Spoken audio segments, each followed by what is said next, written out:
त्याच्या हाईटच्या उंचीच्या याच्यावर शिकार करतात.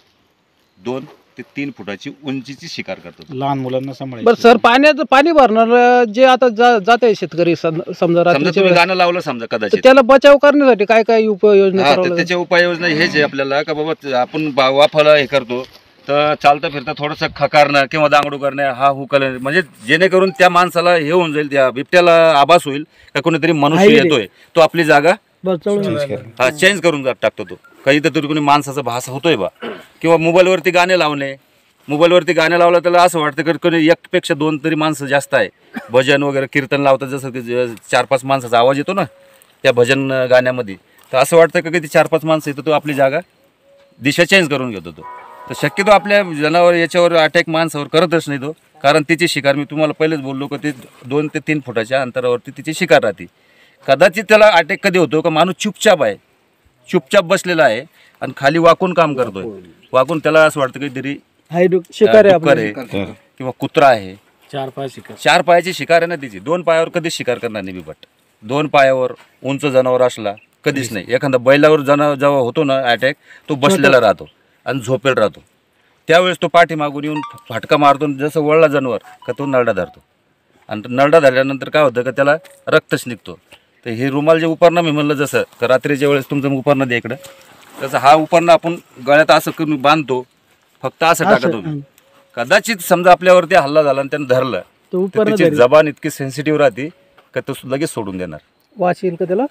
हे उपरण्यामुळे जबान कपड्याचा लगेच सोडून देतो. कारण आजपर्यंत जेवढ्या बी घटना झालेल्या आहे, ज्याच्या गळ्यात उपरणा, दुपट्टा, साडीचा पदर हे पूर्ण वाचलेले आहे. ज्याच्या गळ्यात नाही आहे ते समजा हे झालेले आहे, घटना झालेली आहे, अशा दुर्घटना झालेल्या आहे. त्याच्यामुळे हा गळ्यात उपरणा वगैरे रात्रीच्या वेळेस जेवणाचा डबा वगैरे शेतात नेला चालतो का, काही वासना वगैरे काही? जेवणाचा डबा नाही. मग आपल्याला शेतात जायचं समजा, मांसाहारी प्राणी ना, मासा आणि प्राणी त्याच्यात काही संबंध नाहीये. दुसरी गोष्ट का तुम्ही शेतात समजा आपल्याला इथं नेहमी यावं लागतं, तर आपला टायर घ्यायचा, वेस्टेड टायर मोटरसायकलचा, आणि त्या टायराला थोडं तोडून घ्यायचं असं 4 बोटाचा, आणि त्याच्यामध्ये जिवंत आपल्या मिरच्या ज्या वाळलेल्या मिरच्या राहतात, लाल मिरची, त्या बुकटीने करायची, अख्ख्या मिरच्या भरायच्या त्याच्यामध्ये, आणि एका साईडला लावून द्यायचं. म्हणजे ते कचवा अगरबत्ती सारखं जळत राहतो 1 ते 2 तास. त्याचा ठसका 1 ते 2 किलोमीटरमध्ये पसरतो, आणि त्या पसरल्यामुळे तुमचे रानडुक्कर, हरणी येणं बंद होतात. कारण रानडुक्कर 5 किलोमीटरपासून शोषण क्रिया राहते रानडुकराची.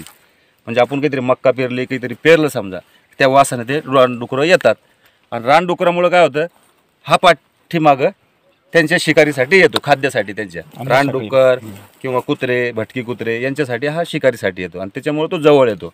आणि माणूस कदाचित कामाला लागला का खाली वाकून आलं की त्यावेळेसच अटॅक होतो. पण अटॅकच्या अगोदर बचाव, कारण तो वन्य प्राणी कितीतरी म्हणला तर मुक्क जनावर आहे, तो समजू शकत नाही. पण आपण समजू शकतो का आपला स्वतःचा बचाव. म्हणजे चालता बोलता समजा, चालता आपण 2 बी असले तर गप्पा मारणे, जोराने बोलणे, किंवा मोबाईलवरती शिंगल असले तर मोबाईलवरती बोलणे, हाच आपल्यासाठी बचाव आहे. आणि तसं आरडाओरडा करून त्याच्या पाठलाग करू नये.